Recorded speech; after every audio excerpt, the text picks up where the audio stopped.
wind 250 degrees at 10, occasion at 14. Your climb on instruction, left turn, climb on course, cleared for takeoff. Roger, pick 11. Curfew is clear.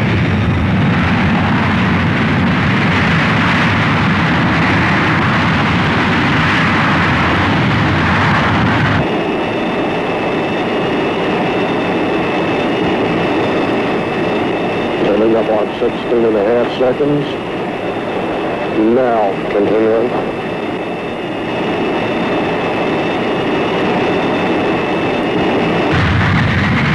Yeah, but I'm still ready now. Brakes are hard, beautiful. Come up. 6 foot, standing by watch. Ground control supervision. Job, Torbay. Have a work order to radio. Aircraft 116 on Baker 1. UHF and out. Roger, work order radio 116. That's a good message. Launch checklist. I agree. Launch checklist, case 3-25, step 1, retarget missiles. Not required. Note. Noted. Launch enable switches. And we'll arm them all. You agree? I agree, sir. Arm left 2. Arm. 3. Arm. 4. Arm. Sunstar 03. You've got your fuel. Roger, ready for disconnect. Roger, we'll disconnect on my count of 3. 1, 2, 3.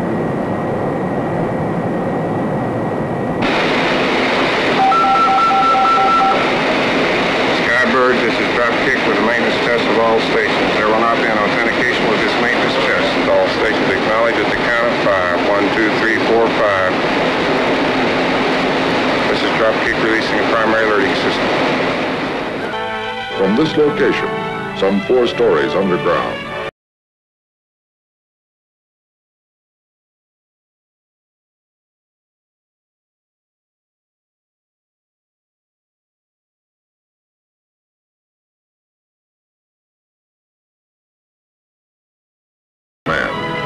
and the link between the SAC commander and the strongest and most ready military force ever conceived. A moment ago, the duty controller pushed a button and picked up a telephone. And those 2 simple motions put him in touch with over 70 subordinate SAC command posts which supervise over 250,000 people. The strength of SAC is its people. Their every effort contributes to the success of the mission. Who they are, where they are, how they feel about their jobs is our story. A story best told by the people who live it every day.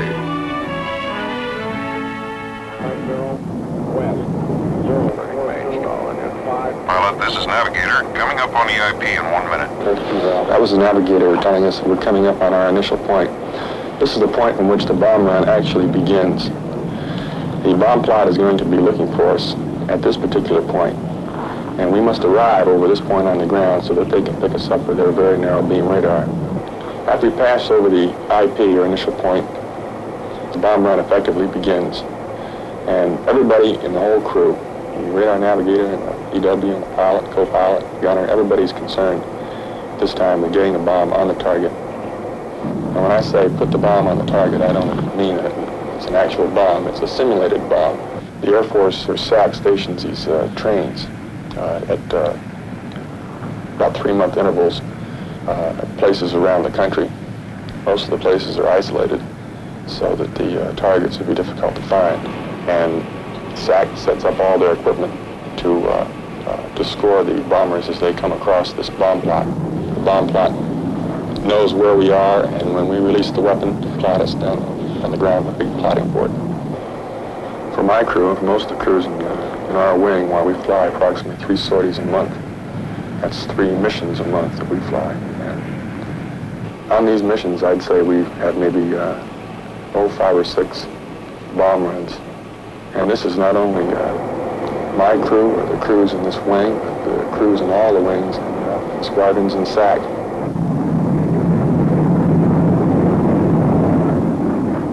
20 seconds to go, the radar navigator actuates the tone downstairs with a switch. He turns his tone on, the bomb plot hears it, and they track us, their final track, on their big plotting board.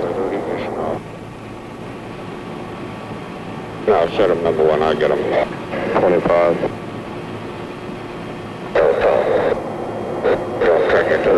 Similar tone.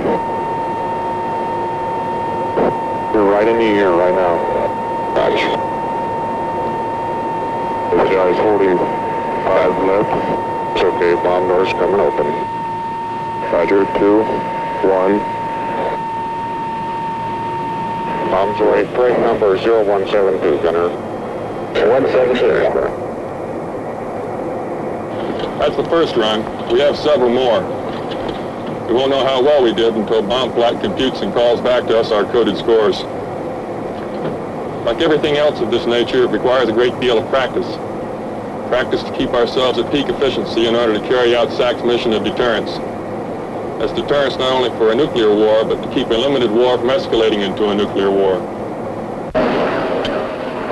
Maintaining a nuclear deterrent demands precise and positive control of the force. This applies not only to the delivery of weapons in time of war, but to the readiness of them in time of peace. We live positive control. We have to. Behind that console and those screens up there are over 1,000 combat aircraft and nearly 1,000 ICBMs. Positive control evolves around a system called the two-officer policy. That is to say, at any level of command, in regards to positive control, no action towards a strike or execution of force can be taken without concurrent actions by 2 designated positive control individuals. Now, regarding the aircraft, it can be launched under positive control and continue to a point geographic fix short of enemy territory. If prior to reaching that fix they have not received a valid and authentic go code, they will turn around and return home without striking. Receipt of a valid go code by a combat crew in flight must be verified by the aircraft commander and at least one other positive control officer. Even if they should experience radio failure while airborne and en route to this geographic fix, they would return home because they have no possible chance of receiving a valid go code. Now, in regard to missiles, This is a missile procedures trainer where crew members can practice almost everything that they can accomplish in an actual capsule operation and get the proper reactions. Now, I can take this key, insert it, and turn it, and I wouldn't launch any of the 10 Minuteman missiles that I monitor. It takes another key in the hands of my deputy, turned simultaneously with this one, after we've accomplished several checklists, to get a vote in. Beyond this, it also takes 2 other crew members in another capsule miles away to accomplish the same procedures in order to launch any missiles. This is an aspect of positive control that is very precise. If we should undergo an all-out attack, it is planned for the missile forces to ride it out underground. Any decision to launch must come from the President. Whatever happens, we'll be ready. Being ready means many things to the crews of the Minuteman. To the combat crews, it means being prepared at the beginning of each duty day to pass a test of procedures with a grade of 100%. Well, this is the only passing grade. And if an individual does not achieve it, he does not go on duty. The single duty day averages 30 hours from portal to portal. And being ready means being psychologically and physiologically fit to spend 24 of these hours 60 feet underground in a capsule enclosed by earth and reinforced by concrete and steel. Through change of command after change of command, the systems are kept in the green, ready to launch in a matter of seconds. Miles from the consoles of the launch control facilities are the silos of the missiles themselves. Almost 1,000 of them deployed in areas isolated and remote. Here, the men trained to send the Minuteman missiles on their way are backed up by those trained to maintain them. And what they do lends true substance to the definition of being ready to go. They're always checking us out one way or the other. They say we're highly skilled technicians. Why shouldn't we prove it? We're now in the process of removing the missile with the transporter erector to send to Vandenberg for test firing. When we do get the word we're going to launch one at Vandenberg, the teams immediately pick up in morale. We've been working on this missile for quite a while. We have no doubt whatsoever that the maintenance has been performed correctly. The missile field is different from the aircraft field because the maintenance people in the aircraft field can see their bird fly every day. Missile people can't. They just go out and work on it. It comes in the green. That's the last they have to do with it till it goes out again. They never see it actually fly until they get a proficiency launch. Basic idea for the missile crew members is to get experience actually launching a missile. And they can't see them when they launch it themselves, but they know it's all actual operation. We sometimes think as we're sitting out there that the big man on the other side stops and looks and takes inventory of our deterrent circumstances here, and he says to himself, today isn't today. And as long as we can continue having him say this every day, we are continuing this deterrent effort, and it is effective. We expect it to be a perfect launch with no holdups, no delays whatsoever. Everyone really gets out. They work hard just to get to go out on these launches because more to it than just working. They get to see what happens. They get to see the final result of what we're all working for. And this is for the peace of our nation.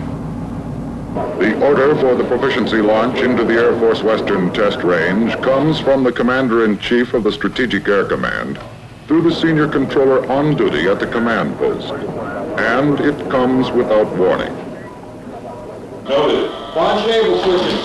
Okay, and we'll arm them. You agree? I agree, sir. Arm 11 4. Launch enable switch is armed. Warp plan select switch. Required position. Launch key. Inserted.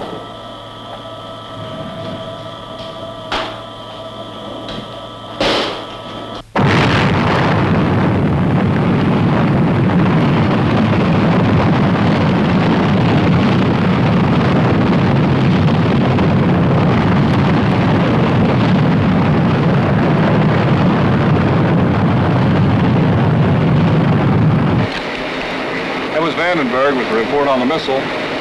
Looks good. We'll have a detailed report for evaluation on it later on. Very good, sir. From tests like this, SAC can judge the competence of its people. Ability is something you can't take for granted, even when things are working smoothly. Here in the SAC command post, we get into just about everything that goes on. From my position as senior controller, I can see a mounting respect for the command and control system that enables SAC to carry out its daily commitments with swiftness and accuracy.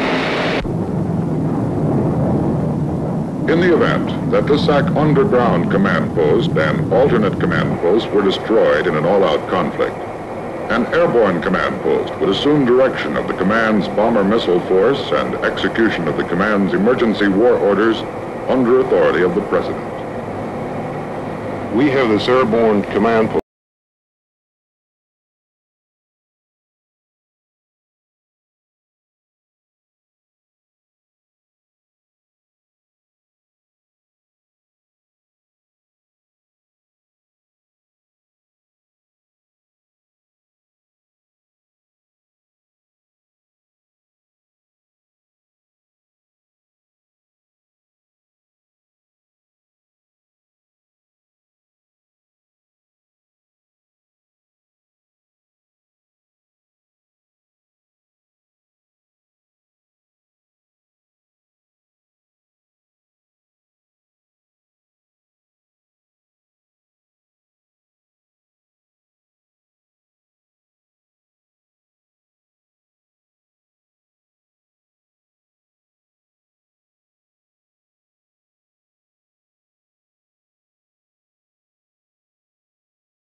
a while. Now, my first thoughts, and I look back there and start picking them out, you can start seeing them quite a way back, from 6 to 8 miles. And you observe him closely coming in, and a few thoughts that run through your mind like this is, well, I wonder if the co-pilot's going to be refueling today. I wonder if the pilot's going to be watching the ground carefully. But you know that they are. You know this man that as he comes in there has been at the game more than likely. He's a B-52 pilot. He's been at the game a long time. And you can watch him. You can tell as he's coming in just exactly what type of receiver pilot he's going to be. If he comes in real slow, cautiously, moving in very slowly, taking his time, you know that he's thinking about the refueling, he's coordinating, he's got it on his mind. And as you observe him moving in closely, of course you're all eyeballs when you're laying back there. And I know for sure that when he's moving in there, he's relying on my skill, and I'm also relying on his skill. We trust each other. We know that we're both capable, or we wouldn't be there. We refuel bombers, of course, in this business, but also in the same token, we do, I'd say right now at the present time, a greater, more business for fighters. These people, when they go overseas, of course, you know, with our global capability that we have now, when they want to move a wing, they want to move a bunch of people in a hurry, they can rely on KC-135, the tankers, to carry them across. But as we're on our way across there, they realize that when we reach past and get to the point of no return, that we're sort of a mother. We have a lifeblood for them. We're providing them navigation and fuel on the way over. I've had fighter pilots pull up in back of me and, well, we're glad to see you. And didn't think you'd ever get here. They know that pipe, that big iron pipe coming out there, they know that means getting there. I'm not getting there. And when you get past the point of no return, you're going or coming. It's pretty nice to go on the inside out there. In regards to the conflict in Southeast Asia that we're engaged in at the present time, of course, you know, we're busy with the B-52 and the Tiger fighters at the same time. We feel like we have probably just as vital a job as theirs is, because we see the B-52 pulling back up us loaded with bombs and armament, and we know the vitality of his mission, the very vital function he's performing, and what it means to the people on the ground over there. And the same holds true to the fighters. We catch them going, coming also. And we know that we've been right there also providing a job as vital, not as dangerous perhaps, I realize, but a job as vital as theirs, because they have to have the gas to get there back. And we realize that when we were finished with these people and they're on their way to the target, that the man on the ground there, this is more than a welcome sight to him. We know the support that the B-52 and the fighters are providing there.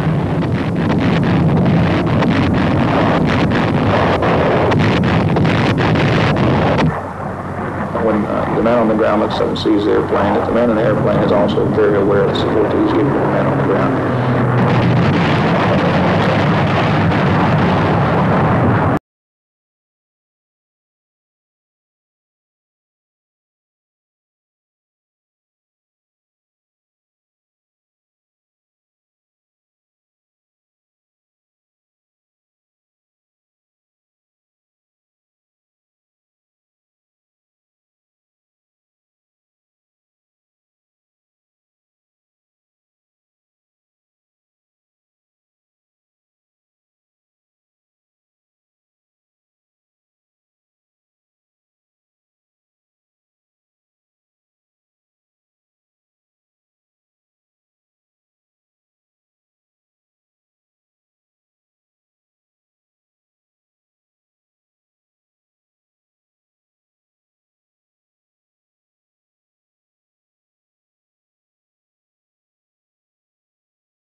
keeping the Strategic Air Command's mighty force of aircraft operationally ready isn't exactly an easy way of life. But neither is standing alert, waiting for something you don't want to happen to happen. Major hit. This concludes the briefing. Are there any questions? Sure is going to be wet when we go out to pre-flight this morning.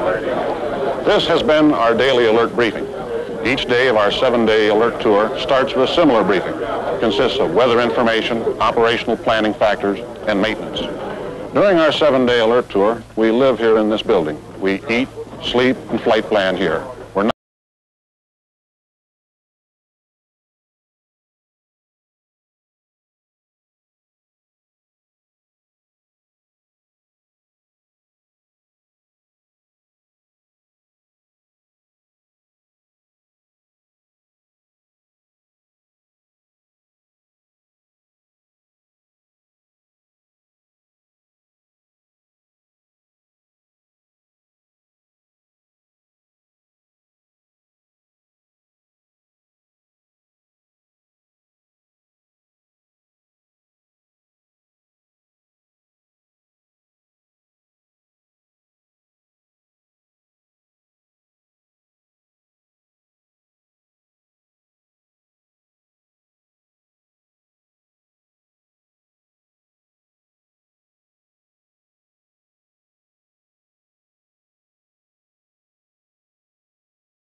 Can come down to see you. If she remains out at the gate, you can go out and see her in a car. It's just like back in high school days, sitting in a car again.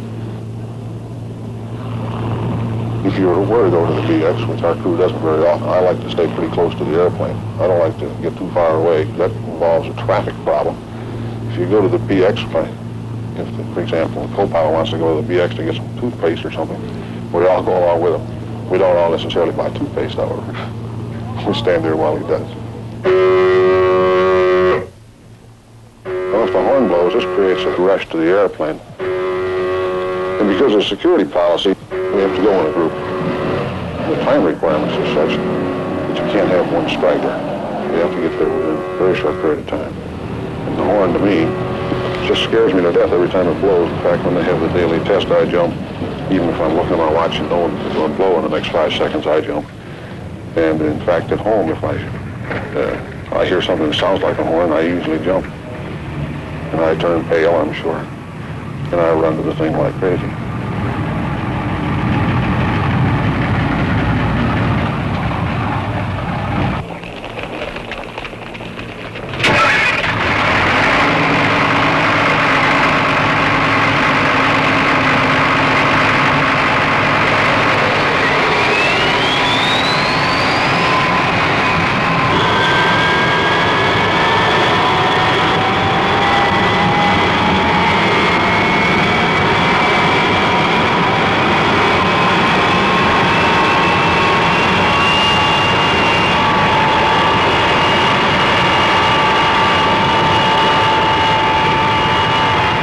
This is a test exercise. The order comes as a complete surprise. Whatever the situation is, these men respond with all the concentration, seriousness, and confidence the occasion demands. Despite the fact that the men of SAC are specialists who work in an extraordinary environment and are trained to an extraordinary degree, they are not supermen. They are just as fallible as any judge, surgeon, or man in government anywhere. In a word, they're human, but with more than their share of dedication and responsibility. Beyond this, what more could one ask?